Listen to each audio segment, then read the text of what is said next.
Hello everyone, I'm Clare Rebito and this is LE 130. Let's go to lesson 4.7, producing and directing a stage play. I am assigned to discuss to you directing a stage play or directing a play.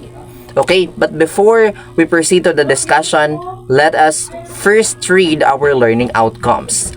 At the end of the lesson or discussion, the students can be able to explain the role of the director in stage play, discuss the two basic trains of thought on the director, and distinguish the three famous directors of stage play. Do you think we can achieve this? Let's find out. As defined, the director is the one most responsible for the artistic elements. He has the final say on the design elements, the cast, and how the script is to be interpreted. As defined, the director is one of the most important element of stage play because without the director, there will be no direction. Okay, so the play has no direction because the director is assigned to choose who is going to be to act as the main character, who will be the supporting character, and who will be the villain in the play or any other role inside the stage play. So he has an artistic element which can create the play or which can provide entertaining and good play depending on the theme of the play that is going to be produced. Okay, so he has the final say. Okay, when we say he has the final say, he is the one who is assigned to dictate or provide instructions on what to do during the rehearsal, during the planning, and during the actual presentation of the play. Okay, so he is also the one to decide in choosing the cast, and he is also the one who interpret the script given by the playwright. There's also possibilities that the director is also the playwright. Therefore, the play will be good if the two are being combined, like the director is also the playwright or the playwright is also the director or vice versa. So in some other cases, there's the director is different from its playwright. So therefore, sometimes the director can rely on the script, or otherwise he will provide or he will have modification on the script of the play. There are two basic trains of thought on the director. When we say train of thoughts, these are the belief or how people sees a director. Number one, this is the ones who see the director as the interpretative artist whose purpose is to serve the playwright by translating the script as faithfully as possible into theatrical form. So these are kinds of director who are faithfully doing what is written on the script. So these are the directors who really are giving or putting emphasis on the provided script by the playwright. Okay, so their role only is to become an interpretative artist, which is to really serve what is written on the script. So which is really good because there are no confusion in that, because what is written on the script, that will be the action on the presentation of the stage play. Okay, so let us go to the other train of thoughts. Okay, the other train of thoughts or other people sees the director as a creative artist who uses all the elements of the theater, of which the script is merely one to fashion his own work of art. Okay, so this is contradictory to the first, who is really faithful to the script. So this other kind of director is the ones who only uses the script as the basis, but otherwise they or this kind of director is using only script as guide. Okay, so they are the modifiers, okay, modifiers of the script. They are creative artists who use all dimensions, all elements, and all parts of the play, where they can put their artistic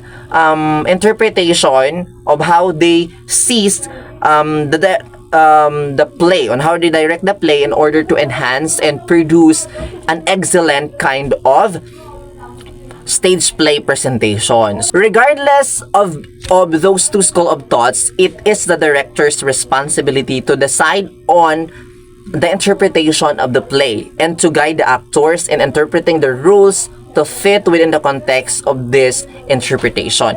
It really depends, because it is also depending on the capacity or the way how the cast act their roles, because the director or the director will also rely on the characterization of those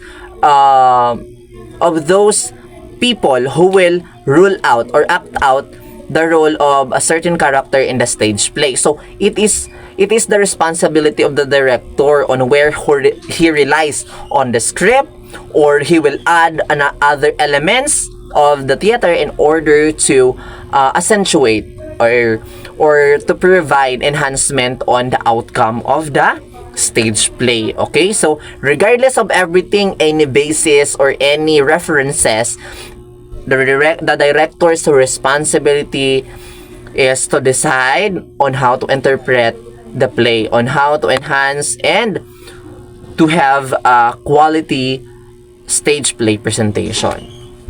Okay, so now let's go to the directors which are prominent in their times. Okay, these are the top 3 most famous directors of their time. Okay, number 1, we have Orson Welles. Okay, Orson Welles was born on May 6, 1915 in Kenosha, Wisconsin, USA, and died on October 10, 1985 in Hollywood, Los Angeles, California, USA also. Okay, so George Orson Welles was an American director, actor, writer, producer, and magician who is remembered for his innovative work in film, radio, and theater. He is considered to be among the greatest and most influential filmmaker of all time. Okay, so those are his titles. Those are his career during his time. So he was a director and actor, and also a writer and producer, and also a magician. So he is, as indicated, that he is a writer, so therefore he's also a playwright of his own play. Okay, he directed the play, he is also the playwright. So that's Orson Welles. So next we have Harold Clurman. Okay, Harold Clurman was born on September 18, 1901 in Lower East Side, New York, USA, and died on September 9, 1980 in New York, USA. Okay, so Harold Edgar Clurman was an American theater director and drama critic.